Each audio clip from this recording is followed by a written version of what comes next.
Hello welcome to our channel be prepared guys ఈరోజు notification చూసుకుంటే మనకి రైల్ కుశల వికాస్ యోజన నోటిఫికేషన్ అయితే ఒకటి రావడం జరిగింది. ఇది ట్రైనింగ్ మంత్ ఆఫ్ సెప్టెంబర్ 24. ఇది ట్రైనింగ్ మాత్రం ఇస్తారు. దీనిలో రైల్ కుశల వికాస్ యోజన అని చెప్పేసి దీనికి మనకి ఐటీఐ చేసిన వాళ్ళు కానీ fitters, instrumentation, electronics, trade mechanic ఎవరు చేసినా సరే నోటిఫికేషన్కి అప్లై చేసుకోవచ్చు అన్నమాట. ఈ ఎలిజిబిలిటీ వచ్చేసి 18 to 35 years వరకు ఎవరైనా సరే ఇది ట్రైనింగ్ ప్రోగ్రామ్లో పాల్గొనవచ్చు. ఇది 10th క్లాస్ బేస్ మీద మెరిట్ అయితే తీయడం జరుగుతుంది. 10th క్లాస్ బేస్ చేసిన వాళ్ళు ఎవరైనా సరే నోటిఫికేషన్కి అప్లై చేసుకోవచ్చు అన్నమాట.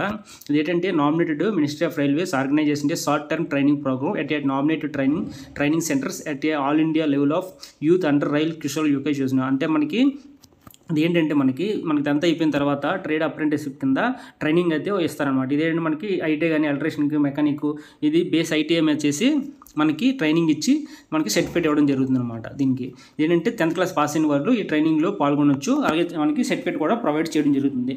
దీనికి ఆఫ్లైన్లో మనకి షెల్ నాట్ బి ఎంటర్డ్ అంటే మనకి ఆన్లైన్లో అప్లై చేసుకోవచ్చు అనమాట. అలాగే డేట్ వచ్చేసి మనకి వెబ్సైట్ ప్రమో 8 నుంచి తారీఖు నుంచి మనకి ఆన్లైన్లో అప్లికేషన్ అనేది ఓపెన్ అవుతుంది అనమాట. అది ఏ విధంగా అప్లై చేయాలి కూడా నోటిఫికేషన్ తర్వాత చెప్పడం జరుగుతుంది తర్వాత వీడియోలో. ఇది మనం చేయడం వల్ల బెనిఫిట్ ఏంటంటే మనకి రైల్వే గవర్నమెంట్ నుంచి మనకి సర్టిఫికేట్ అయితే రావడం జరుగుతుంది అనమాట. మనకి ఏ ట్రేడ్ అయితే ఎంచుకున్నారో దాని తర్వాత ఆ ట్రేడ్ నుంచి సర్టిఫికేట్ అయితే రావడం జరుగుతుంది. వాళ్ళే ట్రైనింగ్ ఇచ్చి ఫ్రీగా మనకి ట్రైనింగ్ ఇవ్వడం జరుగుతుంది. సాలరీ అయితే ఏం పే చేయరు, జస్ట్ ట్రైనింగ్ మాత్రం ఇస్తారన్నమాట. దీనికి రిజర్వేషన్ అయితే ఎన్ని రిజర్వేషన్ ఉన్నాడు, అటెండెన్స్ అయితే 75% కన్ఫర్మ్ ఉండాలన్నమాట. సేమ్ ఐటీఐ చేయడం ఉంటారు కదా 10th అయిపోయిన తర్వాత, అదేవిధంగా ఇక్కడ ట్రైనింగ్ ఇవ్వడం జరుగుతుంది అనమాట. మనకి 3 weeks ఉంటుంది అన్నమాట. డ్యూరేషన్ వచ్చేసి 3 weeks అంటే 18 days ఉంటుంది ఈ ట్రైనింగ్. నెక్స్ట్ 55% మార్క్స్ రావాలన్నమాట. ఇది 55% మార్కులు వస్తున్న తర్వాత 65% ప్రాక్టికల్ మార్క్స్ రావాలన్నమాట. దీని అయితే నోటిఫికేషన్.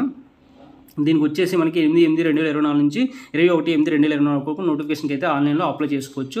డాక్యుమెంట్కి ఏమి కావాలంటే photograph, signature, metric mark sheet, matriculation certificate, date of birth, rupees judicial stamp paper, medical certificate ఇవైతే కావాలన్నమాట. Railways administrative will not liable to pay the stay fund train అంటే మనకి ఈ ట్రైనింగ్లో ఏంటి స్టే ఫండ్ అయితే మనకి ఏం పే చేయదు, జస్ట్ 3 weeks కాబట్టి ఇది జస్ట్ ట్రైనింగ్ సర్టిఫికేట్ అనమాట. దీనివల్ల బెనిఫిట్స్ కూడా ఉంటాయి. తర్వాత ఏమైనా అప్లై చేస్తున్నప్పుడు రైల్వే నోటిఫికేషన్కి ఈ సర్టిఫికేట్ అనేది మనకి యూజ్ అవుతుంది అనమాట. ఇది మనకి 3 weeks ట్రైనింగ్ ఇచ్చి వాళ్ళు పంపిస్తారన్నమాట. సర్టిఫికేట్ కూడా ఇవ్వడం జరుగుతుంది. మనకి ఎగ్జామ్లో పాస్ అయితే ప్రాక్టికల్గా. ఇది నోటిఫికేషన్ అయితే మనకి full details, just training certificate అన్నమాట. ఇది చూసి అప్లై చేసుకుంటాను కోరుకుంటున్నాను. Thank you.